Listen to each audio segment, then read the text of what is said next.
रानो हर दिन बड़े प्यार से खेत देखती। ये मेरा प्यारा मटर का घर है, मैं इसमें मटर बोऊंगी और खूब सारी फलियां निकालूंगी, फिर मैं अपने दोस्तों को भी खिलाऊंगी।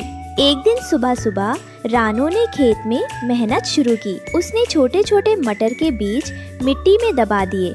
बीज उगेंगे, मटर खिलेंगे, खुशियाँ आएंगी, सबको मिलेंगे। दिन बीतते गए, बीज जमीन में पड़े रहे, लेकिन आसमान से बारिश की एक बूंद भी नहीं गिरी। रानो चिंतित हो गई। खेत की मिट्टी सूखी पड़ी थी। रानो रोज देखती, पर कुछ नहीं उग रहा था। वह उदास होकर पेड़ की छांव में बैठ गई।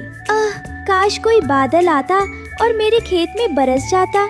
आखिरकार रानो ने ठान लिया कि वह खुद ही बादलों से मदद मांगेगी। वह पंख फैलाकर आसमान की ओर उड़ चली। ऊंचे ऊंचे पेड़ों से ऊपर जा पहुंची। ऊपर नीले आसमान में उसने एक बड़े गोल मटोल सफेद बादल को देखा। उसका नाम था बबलू बादल। ओ बबलू भाई, जरा मेरी बात सुनो। अरे कौन बुला रहा है?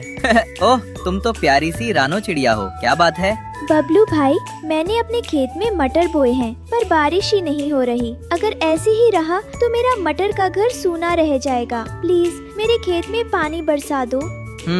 मैं बहुत दूर तक घूमता हूँ, हर जगह पानी बरसाता हूँ, पर तुम्हारी मेहनत और प्यार देखकर लगता है मुझे तुम्हारी मदद करनी चाहिए। बबलू बादल मुस्कुराया और रानो के खेत में गया और झूम झूम कर बरसने लगा। रानो के खेत में बूंदें गिरने लगीं, सूखी जमीन भीग गई। वाह, अब मेरे मटर के बीज अंकुरित होंगे। धन्यवाद बबलू भाई।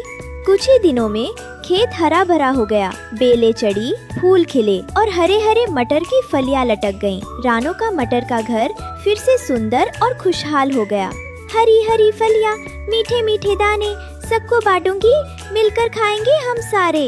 रानो ने अपने दोस्तों को बुलाया। गौरैया, तोता और कबूतर सब में मिलकर मटर की दावत उड़ाई। बबलू बादल आसमान से झांककर सबको देख मुस्कुराया। धन्यवाद बबलू भाई, आपने मेरा मटर का घर बचा लिया। मेहनत और सच्चे दिल से की गई दुआ कभी खाली नहीं जाती। लेकिन नदी के उस पार एक और जंगल था। वहाँ रहते थे कालू कौवा और बुल्ला चील। उस जंगल में कई महीनों से बारिश नहीं हुई थी। पेड़ सूख गए थे। अब तो खाने को थोड़ी सी हरी घास भी नहीं बची थी। कालू भाई, अब तो भूख से हालत खराब है। खाने को न एक दाना मिल रहा है, न कोई हरी पत्ती। मैं तो शाकाहारी हूँ, बिना दाने पत्ते के जीना मुश्किल है। हाँ बुल्ला, भूख लगती है तो दिमाग भी काम नहीं करता। अब तो हमें कुछ बड़ा करना ही पड़ेगा, वरना हाल और बुरा होगा। दोस्तों, मैंने अभी नदी पार की। वहाँ खूब बारिश हुई है। और सुनो, एक चिड़िया ने खेत में मटर बोए थे। अब तो पूरा खेत हरे हरे मीठे मटर से लहलहा रहा है।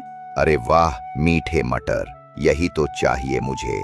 चलो कालू भाई, अब देर किस बात की।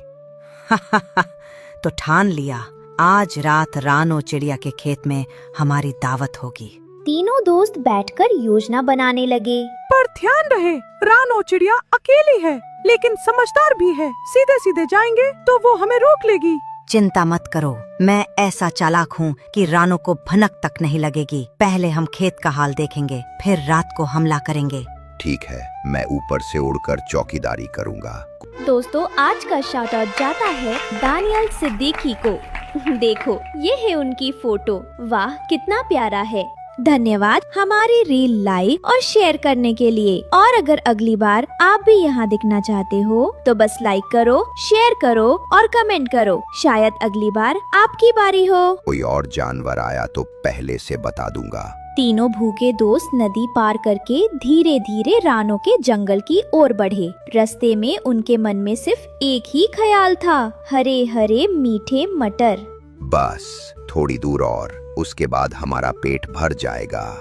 वाह, सोचकर ही मुंह में पानी आ रहा है। इधर रानो चिड़िया खेत में मटर तोड़ रही थी। तभी हवा का झोंका आया और उसे लगा जैसे कोई बुरी नजर उसे देख रही हो। ये कैसी बेचैनी है? ऐसा क्यों लग रहा है जैसे कोई मेरे खेत की तरफ आ रहा है? ऊपर आसमान में भुल्ला चील उड़ रहा था और सब देख रहा था। उसने नीचे कालू कौवा और भूरे कौवे को इशारा किया। हाँ, यही है वो खेत। देखो कैसे हरे भरे मटर चमक रहे हैं। जल्दी आओ। अब रानो की खुशी पर हमारी नजर है। नदी पार से कालू कौवा, भुल्ला चील और भूरा कौवा धीरे धीरे खेत की तरफ आने लगे। सावधान रहो, रानू को पता नहीं चलना चाहिए। बस जल्दी से मीठे मटर तोड़ लो, फिर मजे से खाएंगे। रानो चिड़िया ने पहले ही खतरा भाप लिया था। वो अपने खेत की रखवाली कर रही थी। जैसे ही पंखों की सरसराहट सुनी, वो सतर्क हो गई। कौन है वहाँ? मेरे मटर के घर के पास कौन आया है? कालू, भुल्ला और भूरा डर गए, लेकिन जल्दी ही संभल गए। रानू, हमें भूख लगी है। तुम्हारे खेत में बहुत मटर है, हमें भी चाहिए। हाँ रानू, कई दिनों से हमने कुछ नहीं खाया, बस थोड़े से मटर दे दो। मेहनत मैंने की, बीज मैंने बोए, पानी के लिए आसमान तक गई, और अब तुम चोरी करने आए हो? ये सही नहीं है। भुल्ला चील ने सिर झुका लिया। उसे शर्मिंदगी महसूस हुई। सच कहूँ रानू, हम बहुत परेशान हैं, लेकिन चोरी करना सही नहीं था। बुला, गलती मानना अच्छी बात है। देखो, खुशी बांटने से बढ़ती है। अगर तुमने सीधे आकर मांगा होता तो मैं खुद ही मटर बांट देती। रानो ने कुछ मटर की फलियां तोड़ी और कालू, भुल्ला और भूरे को दे दी। सबने मिलकर खेत के किनारे बैठकर मटर खाए। वाह, कितने मीठे और स्वादिष्ट मटर हैं। धन्यवाद रानू, आज हमारा पेट भी भर गया और दिल भी। तुम सचमुच बड़ी दिलवाली हो रानू। अगली बार हम चोरी नहीं करेंगे, मदद मांगेंगे। उस दिन से रानो और नदी पार के पंछियों के बीच दोस्ती हो गई। जब भी रानो के खेत में मटर उगते, वो सबके साथ बांटती, और जब दूसरे जंगल में फल लगते तो कालू और भुल्ला रानो को बुलाकर दावत कराते। इस तरह रानो चिड़िया का मटर का घर सिर्फ उसका नहीं रहा, बल्कि सब दोस्तों की दोस्ती और प्यार का घर बन गया।